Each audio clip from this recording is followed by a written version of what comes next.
everybody, and welcome to the season finale of Touchdown in the UK, the UK-based NFL Pickster podcast. And what a debut season we have had for you listeners.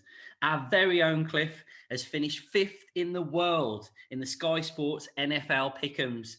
Nicko's all-time boy, Justin Herbert, has won the Rookie of the Year. And in the space of just one season, I feel like I've officially learnt the ropes when it comes to NFL. And I think there'll be a seat waiting for me next to Kay Adams on Good Morning Football by the end of next season. You heard it here first, listeners. So then, boys, season finale special today. And we're going to have a little bit of a look ahead to the new season, just a little bit as well. But I think the big matter of the day is the Super Bowl. Did we enjoy the game, lads, first up? Yeah, I thought it was a good game. Really enjoyed it. I thought it was... It went the way that I went on the Super Bowl challenge, which was good. Got me top of that one. I thought I'd cram that one in there just for you guys. So, yeah, it was a good game. Deserved winners. I will say, listeners, after those championship games, I think a lot of people lost interest in our Super Bowl challenge because when I checked our league table, with a grand total of 12 people in there, 2 people actually decided to put their picks in for the Super Bowl. So, clearly, Cliff and somebody else had continued their interest long enough. What about you, Nicko? Did you enjoy the game? Yeah, it was a good game. I liked obviously the storyline of it. Thought it played out well. And same as Cliff, I went with the Bucs. So got that one right. Yeah, and I've got to say, for my first official Super Bowl, I feel like I planned my sleep routine perfectly. For those UK listeners out there, you know what I'm talking about. I was ready. I was awake. I was firing for the game. My Super Bowl feast wasn't quite up there this year. Maybe next year when pandemic allowing, Nicko not living too far away, we might have a little bit of a party for it. Who knows? But that's one for next year. So let's see how we played out. Let's try and break the game down a little bit for us. Nicko, I know that you won a few bets on the game, which I'm sure you wouldn't mind sharing with the listeners. And as well, you did mention in last week's pod that you were a little bit worried about that Chiefs offensive line. And my word, did they need to be worried about that offensive line? Nicko, how did you see it play out? The offensive line came up against a strong Bucs defense, and that really made the Chiefs' day an absolute nightmare. It was the makeshift O-line, and we said Mahomes' mobility would be called into action last week, and that was apparent from the get-go. I think he got 24 rushing yards within the first 8 minutes. The Bucs just constantly felt like they were in Mahomes' face. I think they only registered 3 sacks in the end, but every play it felt like Mahomes was having to get out of the way of whether it was Barrett or Sue or JPP. Someone was there and in his face. And they just couldn't build any momentum. They'd got Hill covered. Kelsey did make quite a few plays, especially towards the end. But yeah, in what was the biggest matchup of the year, the Bucs defense and Todd Bowles definitely had the Chiefs offense under control. Absolutely. Do you want to tell us about a few of your bets, Nicko? I've got to say, for someone who hasn't been the most successful bettor over time, you were cashing in on that Super Bowl. Yeah, well, as I said, I fancied the Bucs, and you both more fancied the Chiefs. Cliff went for it in his Super Bowl challenge, but he backed the Chiefs to win. Playoff Lenny in Leonard Fournette. I thought that he would come through in the game. I had him Fournette touchdown any time, and the Bucs win. It was a nice 4-1, and then some 9-1s. Fournette 1 or more touchdown, Brady 2+ passing touchdowns, Mahomes 23 rushing yards, and Bright 3 or more receptions. That was a nice 9-1. And then Bucs +3, Mahomes under 335 passing yards, Hill under 92 receiving yards, and Barrett 1 or more sacks was another 9-1. Pretty impressive, Nicko, I've got to say. However, listeners, I will reveal right now that he didn't get the big bet of the game right, did you, Nicko? That Gatorade colour. What did you go for? I went for purple, but I don't know. I never actually saw what colour came out, so I don't know what the answer to that was. It was blue, I believe. But that was even bigger odds? Yeah, I'm pretty sure it was blue. Oh. One bet that I did win was Tom Brady will score a touchdown in the first quarter, and he did it with, I think, 5 seconds to spare, something like that. So, yeah, he's even more of a goat in my books at the minute. And that Cliff, that broke his duck of not scoring a touchdown in the first quarter in any of the last 9 Super Bowls he's played in. I did mention this live, just pretty much just before the touchdown actually happened. Because I think you got 3-1 odds on that, Cliff. And I remember saying all the stats that Sky was throwing about what Nicko's exactly just mentioned there. I did actually say maybe you should have got higher odds on that. But the bookies knew best, didn't they? 3-1 was the nice and short odds, and it did come in. So they good bet from you there, Cliffo. If it was one, Cliff, if it was one of many that didn't lose, unfortunately. Now, Cliff, then talk us through how you saw the game play out. Yeah, as Nicko said, Mahomes just seemed to be constantly under pressure. I think I saw he ran for 497 yards, I believe it was, before throwing, which is the most the quarterbacks ran in a game since 2016. So like that just tells you everything you needed to know about the game in terms of protection that he got. And in our little group chat that I was texting from the third quarter saying this is game over. We kept saying, yeah, but if the Chiefs score now, they've got a chance. If the Chiefs score on this drive, they've got a chance. But I just felt like they never really got that chance. I think the Bucs defense was just too strong. And I always felt that Brady would just kill the clock if he needed to. So I think they did, like I said, more than deserving of winning the Super Bowl. And it was a shame because I thought it would have been a shootout, but it never ended up that way. But the Bucs did what they needed to do. Yeah, and I did think coming towards the end of the first half, I thought some of those penalties and some of those interesting calls, there was a lot of people calling out the officials on Twitter. I thought that might come to pay at the end. However, I don't think the Chiefs have got anything to moan about, and those calls meant pretty much nothing in the end. I think it was just it was a one-way traffic for pretty much all of the game. So I'd agree with you both there. I think it was a pretty convincing win for the Bucs. Cliff, before we move on? Look, to me, penalties. I understand pass interference. If you've got somebody running at you or running past you and you panic and you grab them, fair enough. But to line up offside and to change from a field goal to a touchdown, that's criminal. I mean, that shouldn't be happening in a Super Bowl. So they've only got themselves to blame, in my opinion, on the penalties. Forget blaming refs. They need to blame themselves on that case. The Chiefs really did only have themselves to blame. And you're giving away that many penalties in a game, you're going to be putting yourself up against a mountain to overcome. And it was no surprise. It was a pretty convincing victory for the Bucs in the end. So we did touch on it right at the end of the pod last week, the halftime show. We talked through some of our dream shows. Cliff talked about some of the dream shows that he'd seen in the past, and Nicko mentions what he'd like to see in the future. How did we enjoy the halftime show, fellas? What do we think to the weekend's performance? Cliff, I'll come to you first. I know you've watched it a few times. Yeah, I thought it was good. I did think it was good. At the time, I think I was watching it through tired eyes, and I was a bit disappointed, if I'm honest, at the time. But after further reflection and watching it again a couple of times, I think he did a good show. I thought it was really good. I won.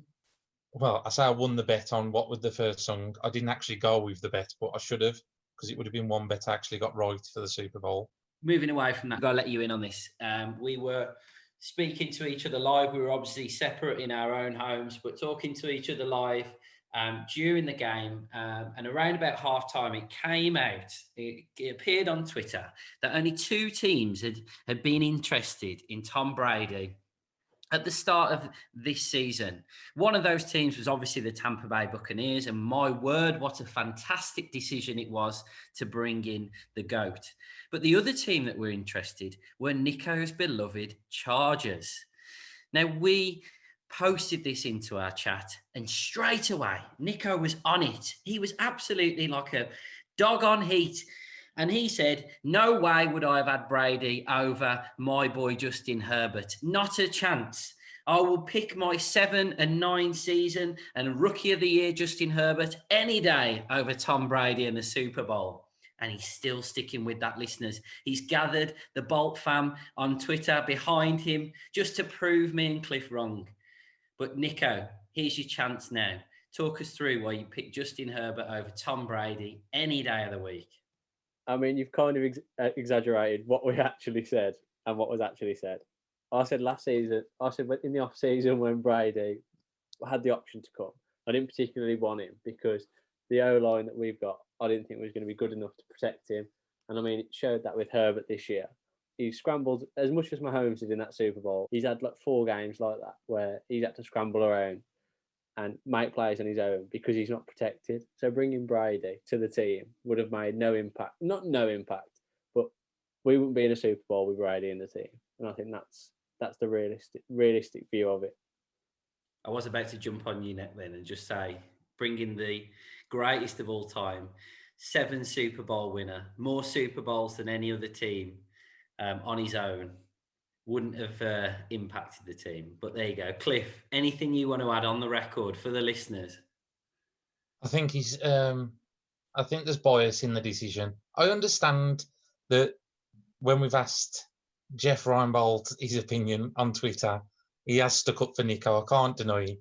But we're looking in terms of the future and stuff like that. But come on, Brady's available. You take Brady. That's end of discussion. And our line and everything. I've tried to talk to Nicko about this. You would have drafted different. You would have taken Wirfs in the draft instead. So, like, for me, you take Brady. I think Cliff would have been a bit more passionate about this if his boy Jeff Reinbold hadn't shot him down on Twitter earlier. 100%. 100%. Well, we've got to say a big shout out to Jeff. Appreciate that. Clearly a fan of the pod, so thank you very much. Right, moving on then. And what a chance Nicko gets again in a moment to talk about Justin Bleeding Herbert. Right, we've got the end of season awards. So, fellas, I want you to just talk me. We're going to go through some of the main awards, and I want you to just talk me through these players, whether you think they were deserving of them, and a little bit how you felt about their season last year. They clearly had great seasons because they wouldn't have got these honours. So, first up, then the big one, Cliff. I'm coming to you first. Aaron Rodgers MVP. Now we know it didn't quite work out how the Packers and Rodgers would have liked at the end of the season, but without doubt his statistics and that his performance across the season, there was very little argument against it. Rodgers MVP. What do you think to that, Cliff? Yeah, as you say, no surprise really. I think we all knew going into the awards that Rodgers was going to win the MVP. I think he deserved it. Shame about his playoff run.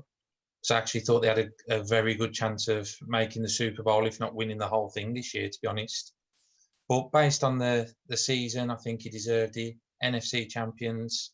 And I think, me personally, the only other one that I would have liked to have seen win it was Josh Allen. Thought he had a fantastic year and won the division. So I think Josh Allen would have been a deserved winner in my eyes, but no surprise that Rodgers won it.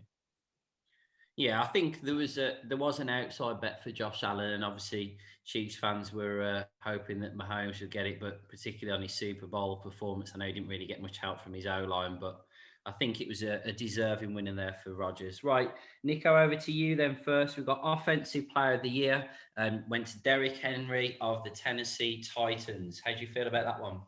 Yeah, I think that was one that was a fair award. He was the 8th player to get over 2,000 rushing yards in a regular season, and it's a bit harsh that he probably wasn't involved in the MVP discussion as much as some other people were. But I guess that's what more normally a quarterback focused award we tend to find. But yeah, I think he was a deserving winner. Fair enough. Cliff, Defensive Player of the Year. Obviously, Rams had the best defense all season, and it went to Aaron Donald, unsurprisingly. 3 Defensive Player of the Years in the last 4 seasons for Aaron Donald. Cliff, thoughts on that one? Yeah, again, no surprise for the 2 that I've spoke about so far. Donald's a machine. He's a beast. Would you want him running at you?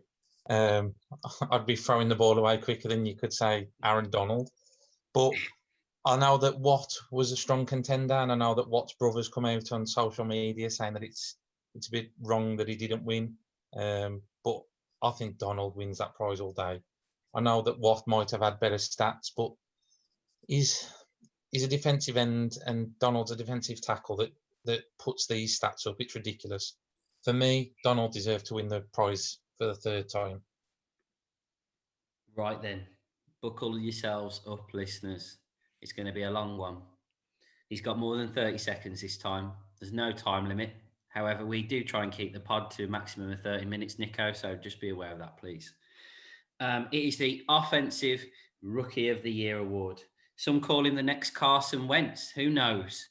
But we're going to go to Nicko to talk about his boy, Justin Herbert. He did win Rookie of the Year, but I'm not going to make it long and draw it out for you because I've mentioned it plenty of times on previous podcasts. He's definitely the deserving winner. Justin Jefferson of the Vikings had a great rookie year, came second or runner-up. Herbert had 41 votes to Jefferson's 9, but he was the rightful winner. And I think as much as you two would like to give me stick about mentioning him and his records, he has been the deserved winner this year. I mean, on statistics, you can't knock him. He's had a great season. It's going to be really interesting to see how he plays out next year. Obviously, there is a lot more pressure on his shoulders next season after that performance. Quite rightly, to be honest, it was, as Nicko said, an exceptional performance. Most passing touchdowns by any rookie ever. I don't think Nicko's ever mentioned that before, but you never know. And he's got a big season ahead, and a big season for the Chargers. Nicko's going all out on this. I don't know whether he's going to reveal it later in the pod. Who knows? He's going for got big hopes for the Chargers next season. I think you can get them at 33-1 at the minute to win the Super Bowl. And no doubt Nicko's lumped all his winnings from this year's Super Bowl on that. Yeah, we're already on at 40s. Oh, 40s. There we go. He's probably backed it before Herbert, or maybe just got a better bookies than me. Who knows? Right, moving on. On that, that's another one. I did win money on Justin Herbert to be Offensive Rookie of the Year. That was a nice 12-1. I mean, sometimes blind faith pays off, listeners. Right, Cliff, over to you then. For the Defensive Rookie of the Year, we've got Chase Young of Washington, a team, as you know, close to my heart, a team that I developed a little bit of a liking for last season. Thoughts on that one?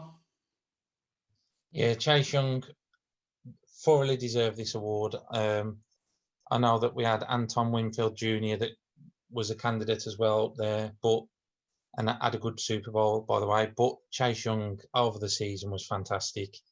Talking to a friend on the weekend just before the Super Bowl, said Chase Young is so good, he should have won Defensive and Offensive Rookie of the Year awards, which I thought was funny, just emphasising what a good season he had. So, yeah, I thought he was fantastic this year. And sticking with Washington, talking about how good their season actually went, I think there was a lot of people were surprised by the charge that they made for the playoffs and winning the NFC East, of course. We've got the comeback of the year, so comeback player of the year for Alex Smith. Nicko? Yeah, a lot of people knew that Alex Smith was going to win this award when he stepped back onto the field for the Washington football team. He suffered a compound fracture of his right tibia and fibula in 2018, and the complications from that caused infection, and I think he had sepsis, and they were saying that it could have killed him. So for him to be back playing at the NFL level within about 2 years speaks volumes for the character he is. So I think, yeah, we all knew he was going to be a deserved winner, and I think people are kind of petitioning that he'll have the award named after him. One that I know Cliff has took a lot of, taken a lot of pleasure thinking about today. It's the Coach of the Year. He has banged on about this bloke many a time throughout this season, sending us videos of him in the locker room that we weren't, to be honest, that interested in. Videos of him on the touchline and inspirational speeches he's done and things like that. Cliff, it came through with a record of 11-5 for the Browns. Kevin Stefanski, Coach of the Year.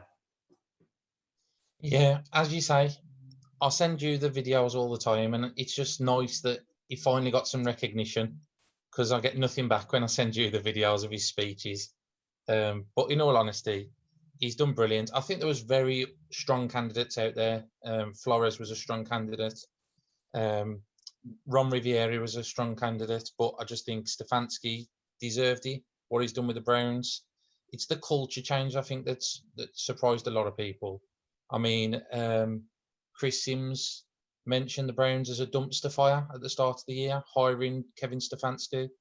And I think he's just silenced a few critics. And he's done it in class. That's what I like. I like the the approach that he's done it. He's made it a team environment and he's made it exciting for Browns fans. So I think he deserved it, and I'm over the moon that he won it. Fair enough, and kind words there as well. Interesting to see again how he plays out next season. Will Stefanski continue his success with the Browns? Will they make another playoff run? Maybe will they even go one step further than they did this year?